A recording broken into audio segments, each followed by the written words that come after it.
There we go. Okay. All right. So let's talk about making a collage, right? So like I said, we have all of these supplies sort of available to us.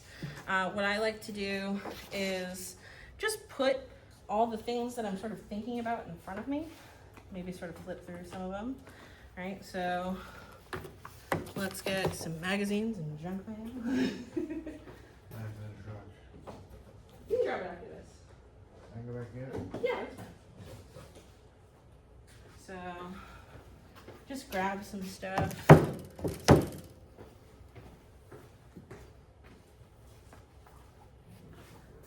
Oh yeah. And let's do some perusing. I know I want to use my goose because this was a failed print, and I want it to live on somewhere. And I know that I want to use its head. So what I'm sort of thinking about is how can I find a body? And how can I find a body for my goose that's a little unexpected? I have some water here. So if I want to put the goose in water, I have water. Ooh, I like these horns. Okay. These horns are gonna come in handy and I know it. So I'm just gonna tear it out. I know it hurts, but you donated these books for this very specific reason. Oh, that's really good. It's like twisting a knife. Yep. Get over it now. This is what art making is all about. So I'm looking for people, background. Oh, that's really nice. That'd be really nice. I'm gonna save that for you guys. There's text in here, so if I want to use text, I have text. The hunt is on. Ooh, okay, this is all black and white. That's cool. So this will help me build up some contrast, right? Because it'll be noticeably different from color to this black and white. And also the paper texture is a lot different. So that will automatically make this look a lot different. Let's see. Oh, those are very nice. Let's see. I think I want to grab one of these black and whites. I don't know if the body for the goose is in here, but there's a background somewhere. You know what? Yep. Okay, we're gonna take this. So I'm collecting, I'm harvesting. Oh, no, we need scissors for this one.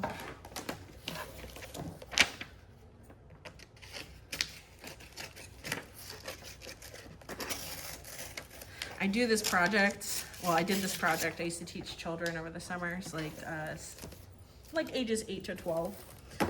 And the kids were always so shocked because they had never done collages before. And their parents had always told them to be so careful with the books. And then I would just come out in front of them and just like tear everything up. And be like, are you sure this is okay? I'd be like, yes, it's okay. I like these wings. I could steal some wings. I had to find the, oh, yep, those are my wings. I'll cut it out. So I'm slowly building up my creature. That's sort of what I'm thinking about here. I got wings. I'm still looking for a body. Could you be in this book? I want to do something unexpected and strange. Oh, I kind of like that. Okay, I'm stealing that.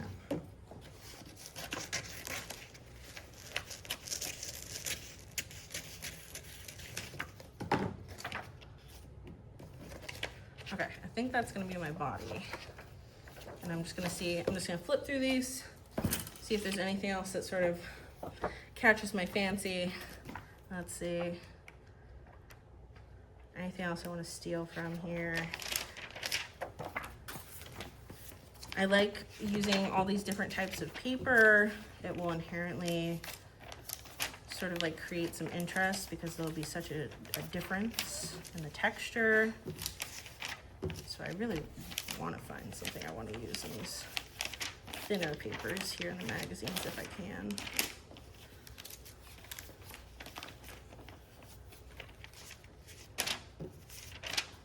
Let's see. Nope, not that one. And I'm like trusting my gut. I'm just working quick, trying to find stuff. If something catches my eye, I'm taking it. I feel like I can do something with this. I see the vision, it's there. Okay, all right. I think I have everything I'd like to work with. So I'm gonna cut out the things that I'm going to use, so it's a little easier to see what's going on here. So let's talk about how to use an X-Acto knife now, because I'm under the assumption that many of you probably not used an X-Acto knife before, and it might kind of scare you a little bit.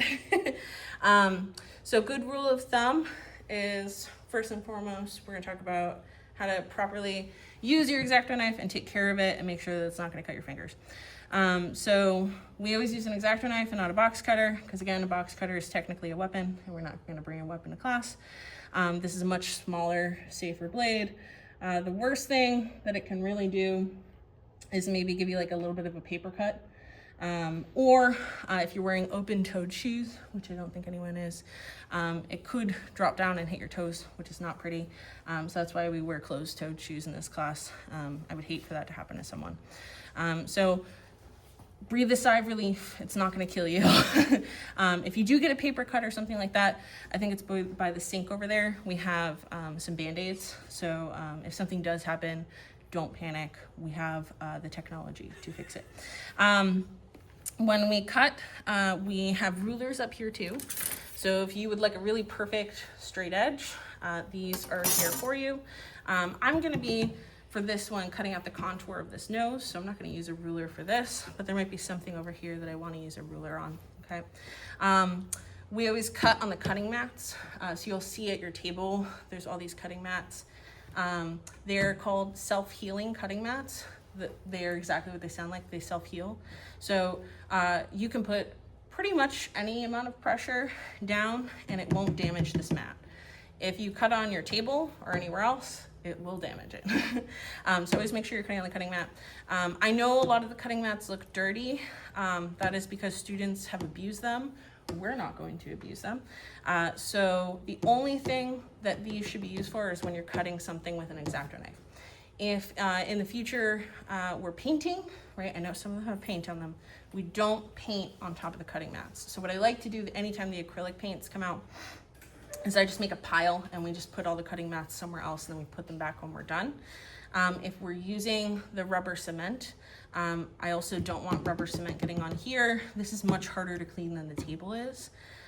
So anytime there's like any sort of liquid, whatever, move the cutting mat out of the way. I don't want anything to happen to it.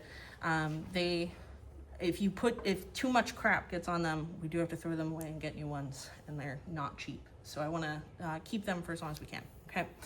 But we're just using an X-Acto knife, so we don't have to worry about anything. This is gonna work on here.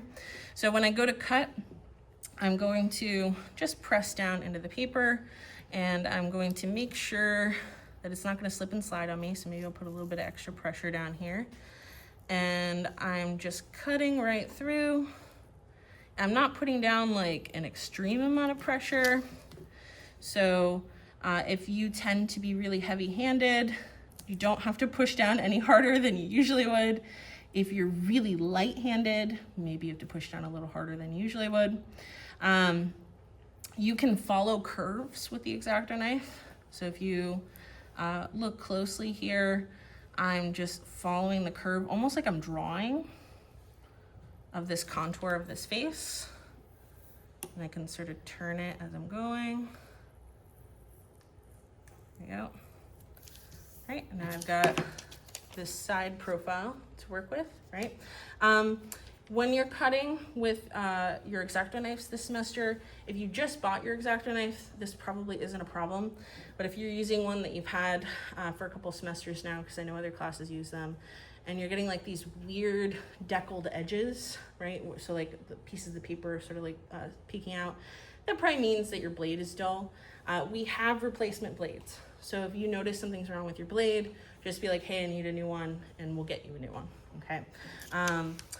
If you like that texture and you're doing it on purpose, great, right? All right, so I have my first thing that I've cut out.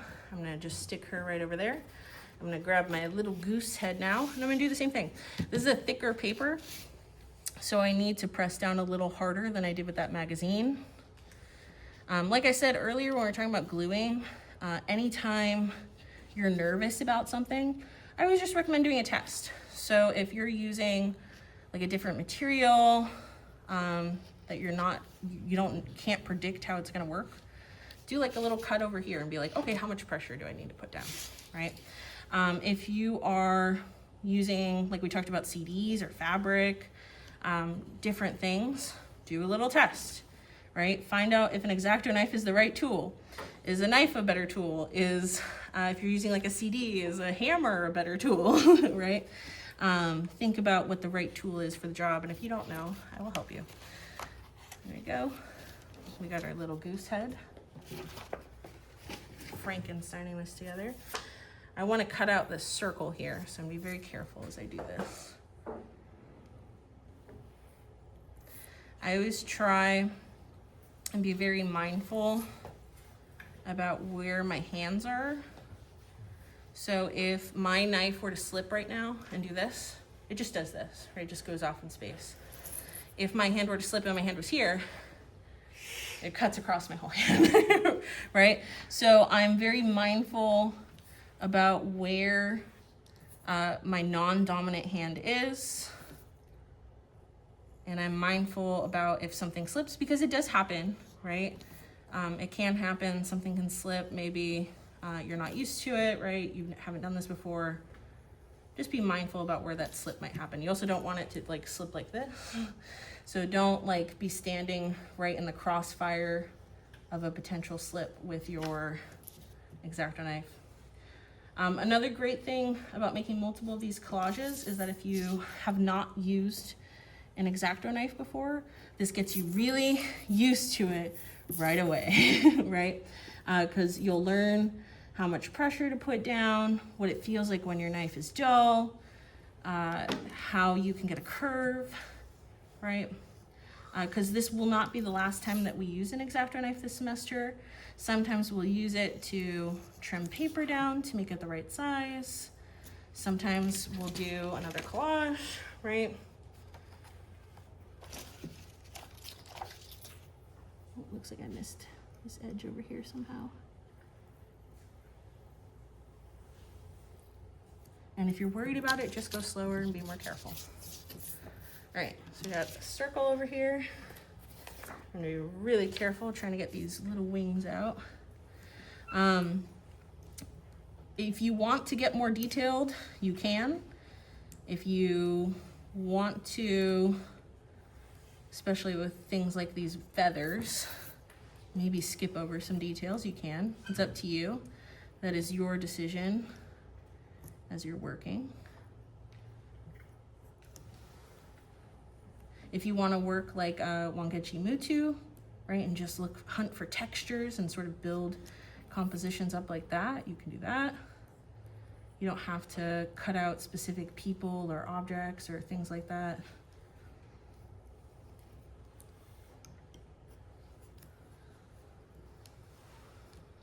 And also think about what kind of edge you want, right? So these edges, I will say, have all been pretty clinical, right? They've all been made with the X-Acto knife, right? So they all have a nice crisp edge, right? But do I want that on everything, right? I kind of like that I accidentally tore this. I'm gonna lean into it. So instead of using the X-Acto knife or scissors on this one, I kind of like this deckled edge.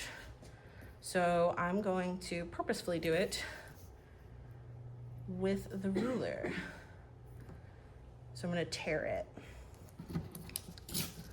against this ruler. And I'll do that all over. If I want it to be nice and straight, I can line things up with the cutting mat, and then I'll make sure that I get a straight edge.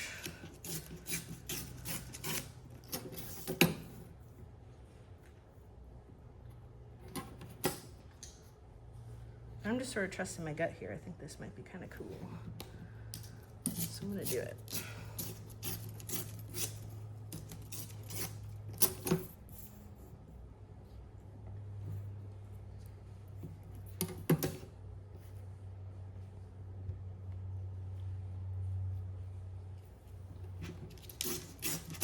Okay. One more image to collect here. I know I want to use this horn. I I see the vision.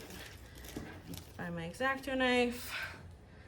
Let's see, I think this horn will be the best to collect from. And this will be much easier to cut out with an X-Acto knife, so that's what I will use.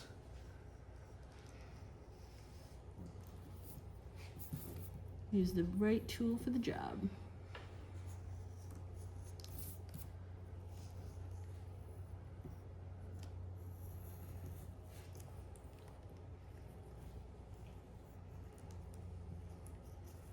And I don't know how specific I want to get here. There's lots of little fine details. Maybe I'll not cut all of those out and just see how that looks. And if I want to cut them out, I'll cut them out later. All right, so I've got my repertoire of imagery. I need to figure out where I'm going to paste things. So I'm going to just place things around and not glue anything yet, right? So I have construction paper. Do I want to use that, right? So let's figure out if I want to use it before I even go and grab it, right? So I was thinking about, and I'm just going to play around with this, something like, I always like to make things that make me giggle a little bit, so that's sort of what I'm thinking about. And I know I need a horn in there. I was thinking about something like this, right? So I have a couple options here. So if I wanted to, no, like I said, it doesn't have to be a perfect rectangle or a square. I could just glue all of this like this, right? Or I want to play around with it. I have the tools sort of available to me, right? I think I grabbed some. Yes, I did. Sorry, I'm just looking at it. No, you're fine. Yeah, get close, please. I got slide here. So I have all this construction paper. Maybe I can just sort of see what it looks like. Again, I haven't glued anything, so none of this is permanent. This is me just sort of playing around. Doesn't have to be perfect. Oh, that's interesting. Sometimes little happy accidents happen, right? So like, how do I feel about that? I actually don't mind that. It's pretty nice, right? I could try different colors, right? So I want to think about, okay, so I'm using like sort of this off black. What does it look like if I put it on this green, right? So I want to do some like trial before I glue anything. Maybe also think about, we've got these scraps from the previous semesters when they used to use this stuff called Color Aid, right? I like these because they're like just sort of big square geometric shapes. I mean, we're thinking a little bit about color. How do I feel when that color interaction sort of happens, right? So before you glue anything, do some like playing around, right? I think I really liked this paper, so I'm gonna go back to here. And we're gonna talk about gluing, and then I will release you guys to work until the end of class on this. I kind of like that. Okay. So like I said, before I glue anything, I don't want to glue anything on this cutting mat because these are precious. So I'm just going to put this off to the side. And then again, I want to think about what material is better for me to use, right? So I have different types of paper here, but for the most part, they're thinner. I can even separate them into thickness.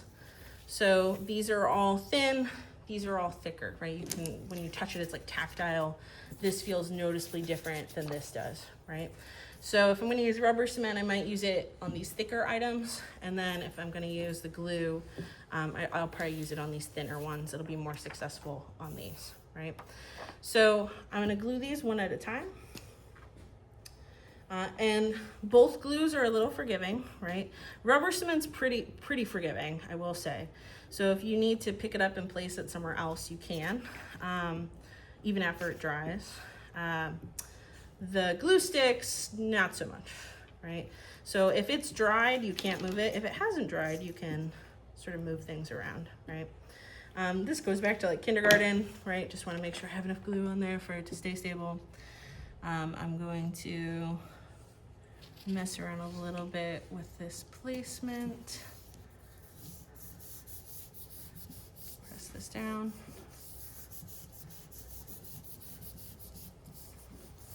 And whenever you're working, I always recommend that you work with clean hands. makes a big difference.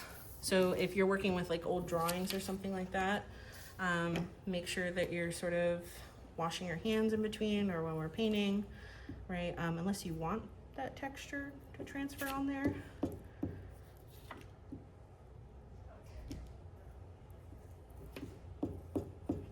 Okay. Another one. And I need room for the wings. Make some room for it over there.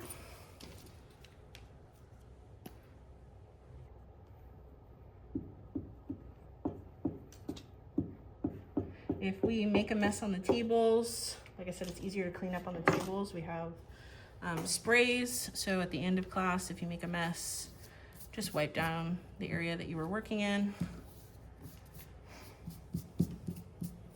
It's okay to make a mess as long as you know how to clean it up.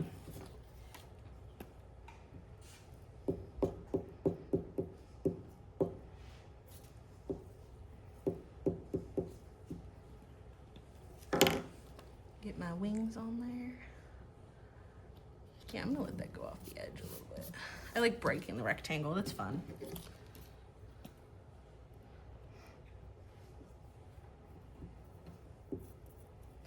I'm probably gonna have to trim that a little bit.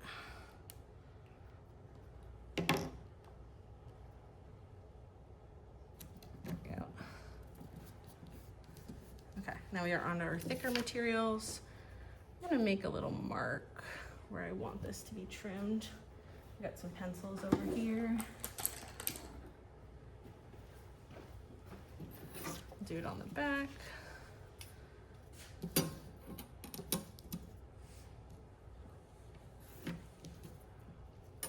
Okay. Just cutting that back over.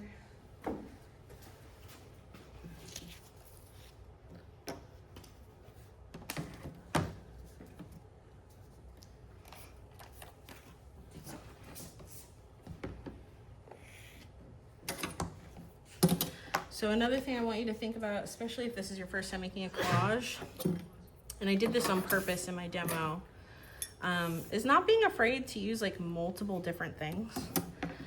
Sometimes when I teach this project, I get a lot of students that like put 3 things on their paper and they're like really far away from each other. And it looks like everything that they put on their page is like afraid of the other thing that they put on their page. So like I purposefully cut out a lot of things, so I had a lot to work with. Where did my little goose head go? Goose head. I think it's under your mat. Let's see.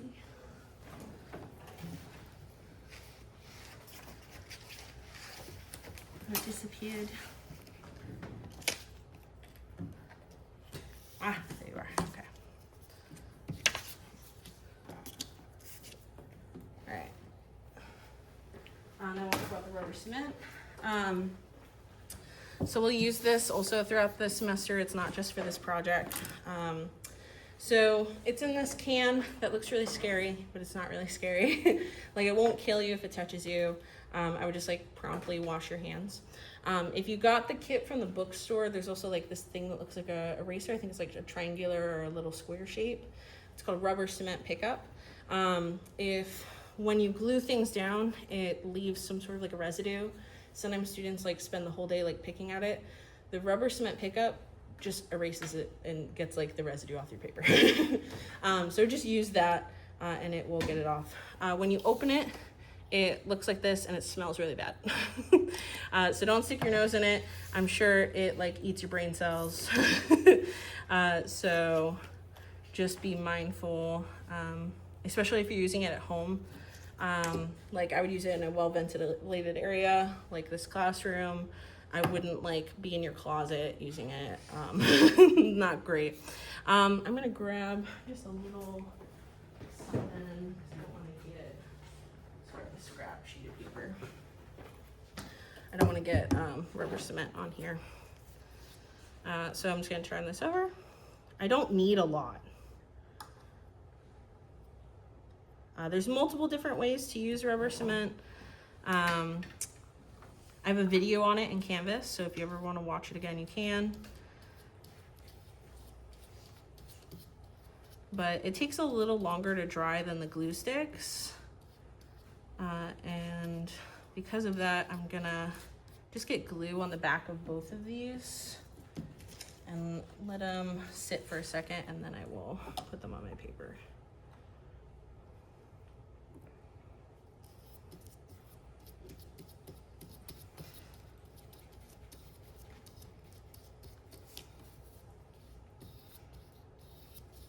Need a little bit more.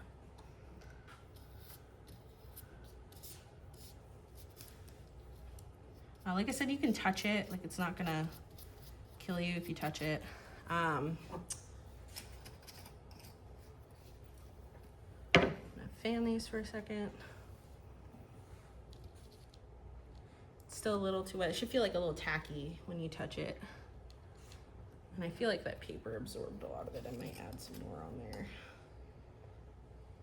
I want this to adhere really well.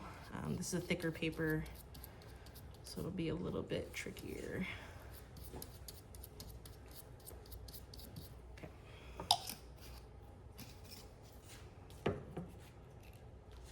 Okay, that feels better. I'm gonna get that one on there. Put some pressure down. Close that up. Always make sure you close it. You don't want it to dry on you. It's still a little wet over there.